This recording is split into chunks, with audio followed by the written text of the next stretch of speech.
A ex-sogra da minha mãe é uma maledite. Olá, assombrados, prefiro não dizer o meu nome. Beleza. Nenhum nome nunca é dito e a gente pede para vocês já trocarem. A gente nunca fala o nome da pessoa, mas quando vocês escreverem, já escrevam trocado, tá? Para eu não correr o risco de no embalo da leitura, falar. Então não deixem que eu troque, porque eu não me garanto. Mas troquem vocês aí, tá bom?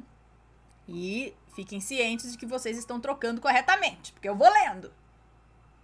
Mas vamos lá. Os nomes já estão trocados.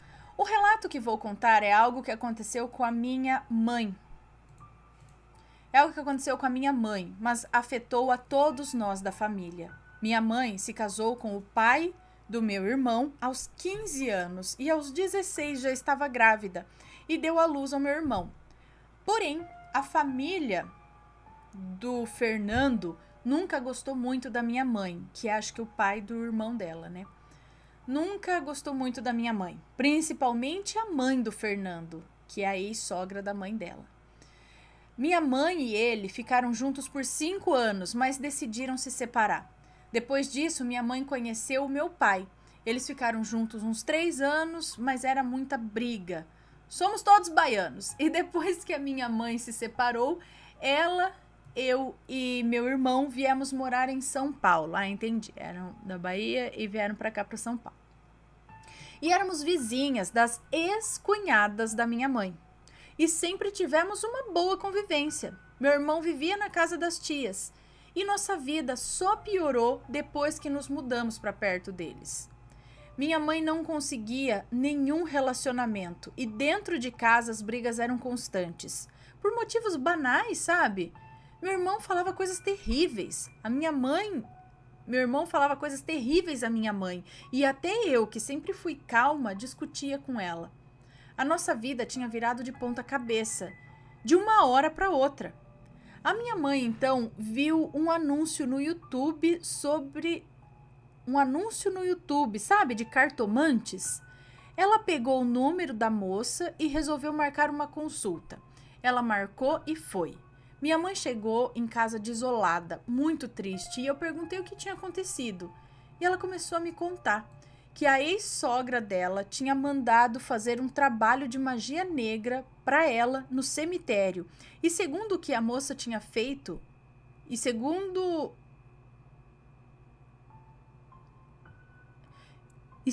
o que a moça disse, eu acho, e segundo a moça, sei lá, o feitiço foi feio.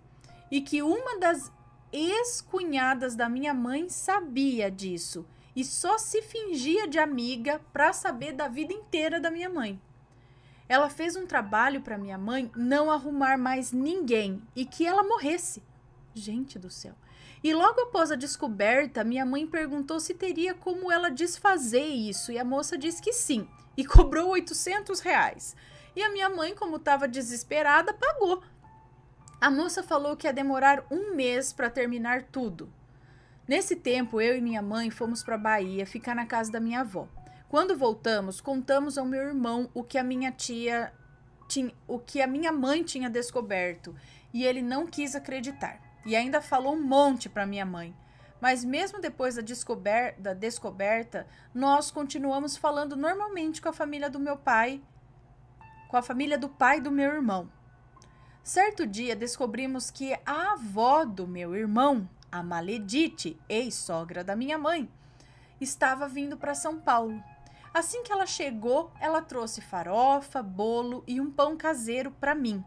A minha mãe e o meu irmão, eu juro para você, Ana, trouxe para mim, para minha mãe e para o meu irmão. E eu juro para você, Ana, a farofa e o resto estava com um cheiro muito, mas muito forte de enxofre.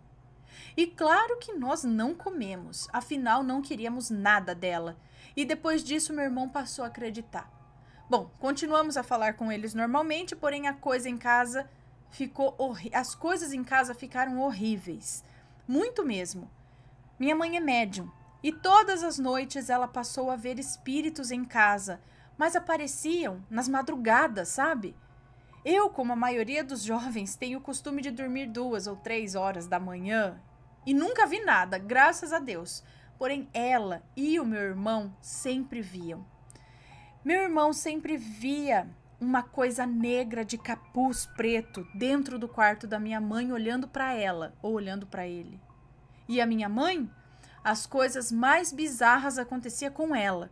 Ela acordava de madrugada tentando gritar, mas não conseguia. Eu só ouvia o barulho dela tentando abrir a boca, mas ela tinha me dito que quando ela estivesse assim não era para eu ir no quarto, senão aquelas coisas iam ficar me aterrorizando no outro dia. Não, senão aquelas coisas iriam ficar me aterrorizando.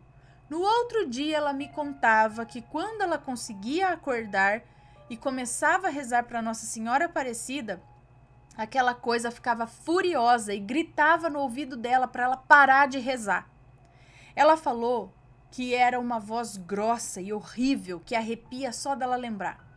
Minha avó também via espíritos lá em casa. Teve uma vez que até derrubaram a minha avó da cama. E a minha mãe me contou também que uma vez de madrugada minha avó se levantou e começou a falar várias coisas horríveis para minha mãe, e a voz que saía da boca da minha avó era uma voz grossa e horrível. Minha mãe não conseguia mais dormir, estava perdendo peso e estava toda hora triste, e sem contar as brigas dentro de casa. Eram piores, horrível demais mesmo.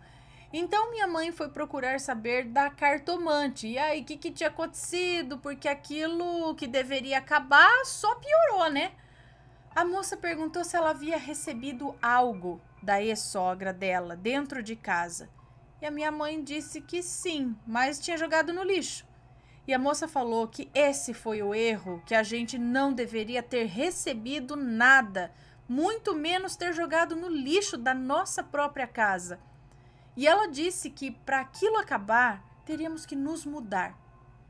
Isso tudo começou em junho do ano passado e foi um dos piores meses da nossa vida. Para minha mãe, então, só que era muito difícil a gente conseguir se mudar.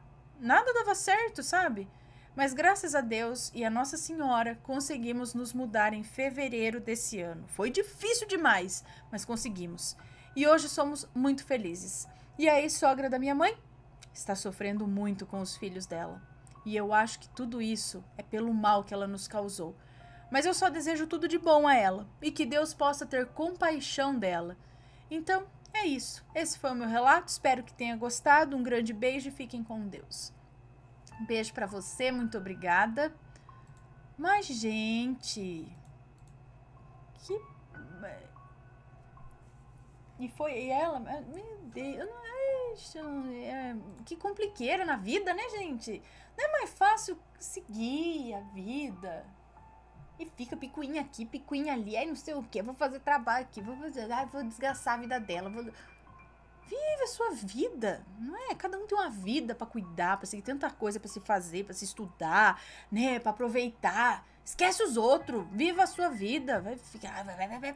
Se cada um levar bem a sua vida, dentro da sua família, cuidar dos seus ali, do seu, né? Tudo flui. Então, melhor, em vez de ficar olhando para os lados e pensando aqui, ali, lá. A gente deve olhar para os lados para ter inspirações e tudo mais, mas assim não, né?